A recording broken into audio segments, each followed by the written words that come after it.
Good morning students. आज हम आपसे पत्र लेखन के विषय में बातचीत करने जा रहे हैं कि पत्र कैसे लिखे जाते हैं। तो देखिए, पत्र लेखन भी एक कला है और पत्र एक बहुत बड़ा माध्यम है दो लोगों के बीच विचारों के आदान प्रदान का। दो व्यक्ति या व्यापारी हों या मित्र हों या किसी भी वर्ग से संबंध रखते हों, जब दूर दूर स्थित होते हैं तो उनके बीच बातचीत का एक प्रमुख माध्यम पत्र है। इन पत्रों के माध्यम से लोग अपनी संवेदनाओं को, अपनी भावनाओं को व्यक्त करते हैं और अपने आवश्यक कार्यों की बातचीत भी पत्रों के माध्यम से करते हैं। तो जब पत्र इतने उपयोगी हैं, इतने महत्वपूर्ण हैं, तो निश्चित है कि उनको लिखने की एक कला भी होनी चाहिए जिससे पत्र बहुत ही अच्छे ढंग से लिखे जा सके।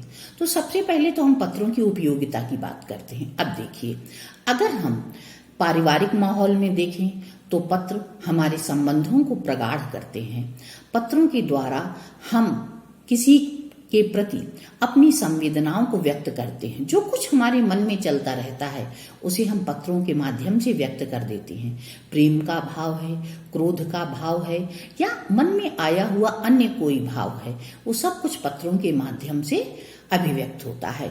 इसी तरह से पत्रों के माध्यम से हम अपनी आवश्यक कार्यों की बात भी दूसरों तक पहुंचा सकते हैं। तो इस तरह देखा जाए तो पत्र हमारे जीवन में बहुत उपयोगी हैं। अब जब पत्र इतने उपयोगी हैं तो स्वाभाविक है कि उनको लिखने का तरीका भी बहुत अच्छा होना चाहिए। तो पत्र लिखते समय हमें जिन बातों का ध्यान रखना है उसमें सबसे पहली बात तो ये कि भाषा सरल सहज होनी चाहिए। यानी हम जिसको पत्र लिख रहे हैं उसको पहली बात तो जिस भाषा में हम पत्र लिख रहे हैं उसको वो भाषा आनी चाहिए। दूसरी बात, भाषा सरल और सहज होनी चाहिए। यानी इतने कठिन शब्दों का प्रयोग नहीं होना चाहिए कि सामने वाले को हमारी बात ही समझ में ना आए। दूसरी बात, पत्र लिखते समय संक्षिप्तता उसमें होनी चाहिए। यानी टू द पॉइंट हम बात करें पत्र में, और जो भी हम काम की बात कर रहे हैं उसे पहले लिखें।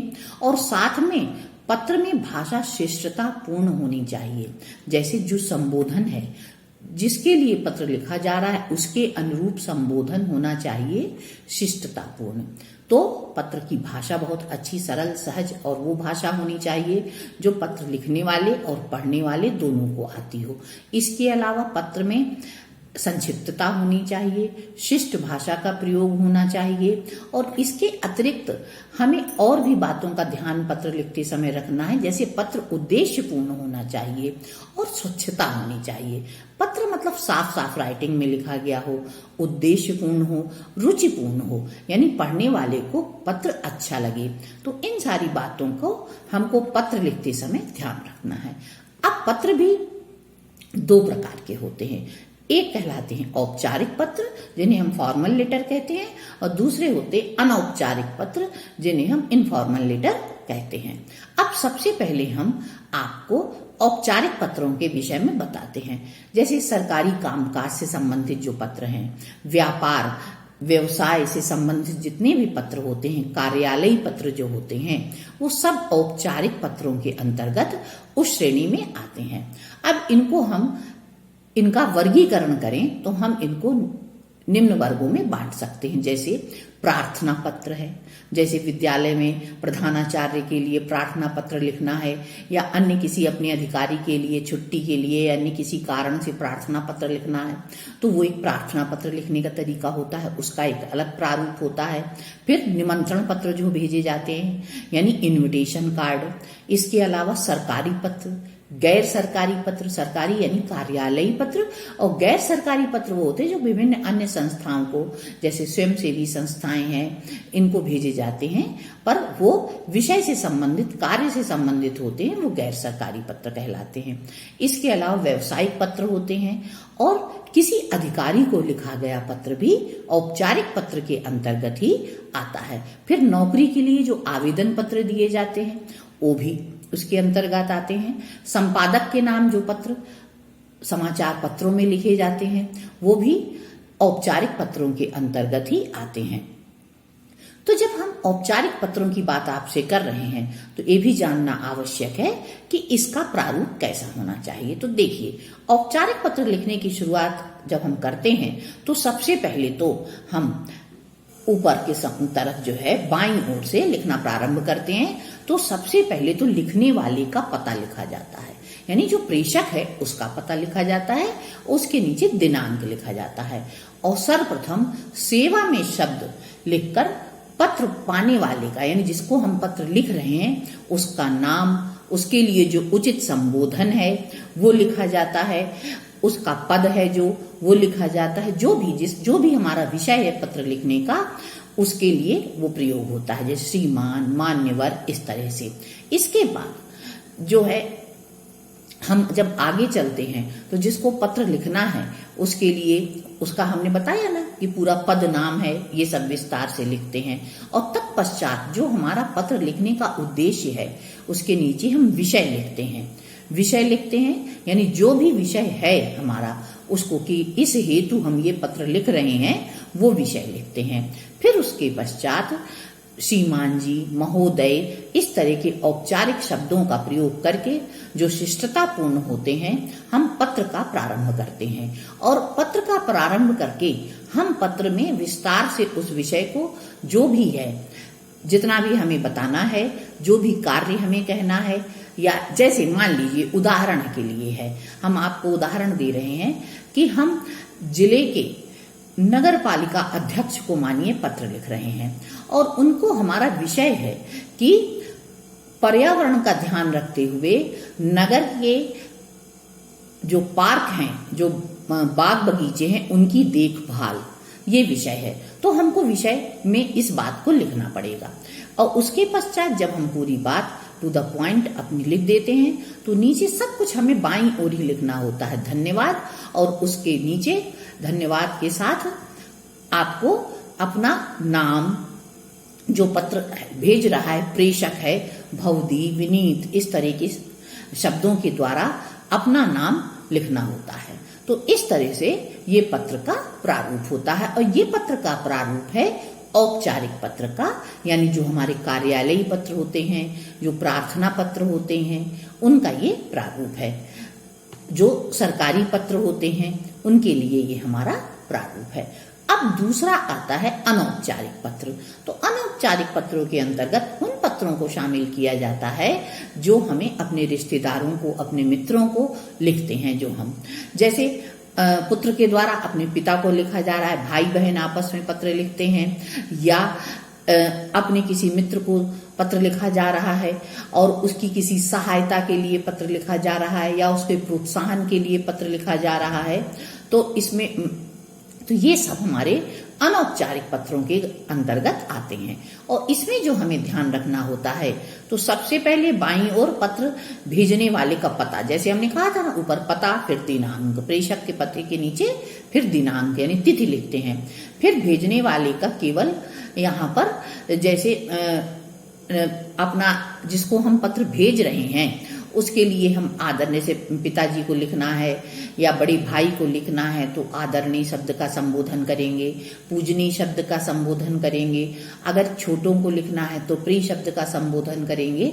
और उसके बाद जो भी हमारा विषय है, जैसे मान लो हम अपने छोटे भाई को प्रोत्साहित कर रहे हैं पढ़ने के लिए, जो कि हॉस्टल में रहता है और बाहर रहता है, तो फिर हम उस विषय को विस्तार से लिखेंगे। हाँ, एक बात ध्यान रखना है कि इसमें विषय की हेडिंग नहीं डाली जाती। कभी अनौपचारिक पत्रों में विषय कभी नहीं लिखा जाता है। जो विचार है, जो विषय है, उसका विवरण हम देंगे पत्र में, लेकिन उसको हेडिंग डाल करके, विषय डाल करके उसको नहीं लिखेंगे। ये अनौपचारिक पत्र में नहीं लिखा जाता, ये केवल औपचारिक पत्र में लिखा जाता है।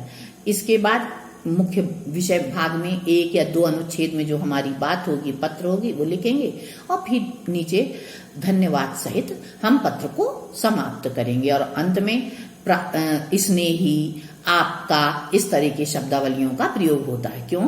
क्योंकि ये अनौपचारिक पत्र है, औपचारिक पत्र नहीं है। तो बच्चों, इस तरह से हमने आपको बताया कि पत्र की उपयोगिता क्या है, पत्र लिखना कितना आवश्यक है और पत्रों के आदान प्रदान से हमारी संवेदनाएं, हमारी भावनाएं एक दूसरे तक पहुंचती हैं और पत्र एक लिखित माध्यम होने के कारण हमारे कार्य की, अगर कोई कार्य हम करना चाहते हैं, उसकी सुदृढ़ता और उसका स्थायित्व भी बना रहता है। तो और हमने ये भी बताया कि पत्र लिखते समय किन बातों का ध्यान रखना है और साथ में पत्र कितने प्रकार के होते हैं वो भी हमने आपसे चर्चा की। और दूसरी बात ये कि उनकी पत्र जो होते हैं औपचारिक और अनौपचारिक होते हैं, तो उनमें क्या अंतर होता है उनको लिखने के तरीके में, ये भी चर्चा हमने आपसे की। एक बार हम फिर आपसे औपचारिक पत्र और अनौपचारिक पत्रों की बात कर लेते हैं। जैसे औपचारिक पत्रों को सरकारी सूचनाओं तथा संदेशों के प्रेषण में शामिल किया जाता है। औपचारिक पत्र क्या होते हैं? उनको सरकारी सूचना को जो देनी होती है उनके संप्रेषण या संदेश को भेजने के लिए प्रयोग किया जाता है। और जो अनौपचारिक पत्र होते हैं वो पारिवारिक होते हैं, मित्रों को, संबंधियों को लिखे जाते हैं। औपचारिक पत्र में भी शिष्ट भाषा का प्रयोग होता है, बिल्कुल हमारी एक तरह से कहना चाहिए एक ऑफिशियल लैंग्वेज जिसे कहते हैं, जो एक मानक भाषा होती है उसका प्रयोग करते हैं। और जो हम अनौपचारिक पत्र होते हैं उसके अंतर्गत हम प्रेम, दया, सहानुभूति और इस तरह के भावनाओं को प्रेषित करने वाले शब्दों का प्रयोग कर सकते हैं।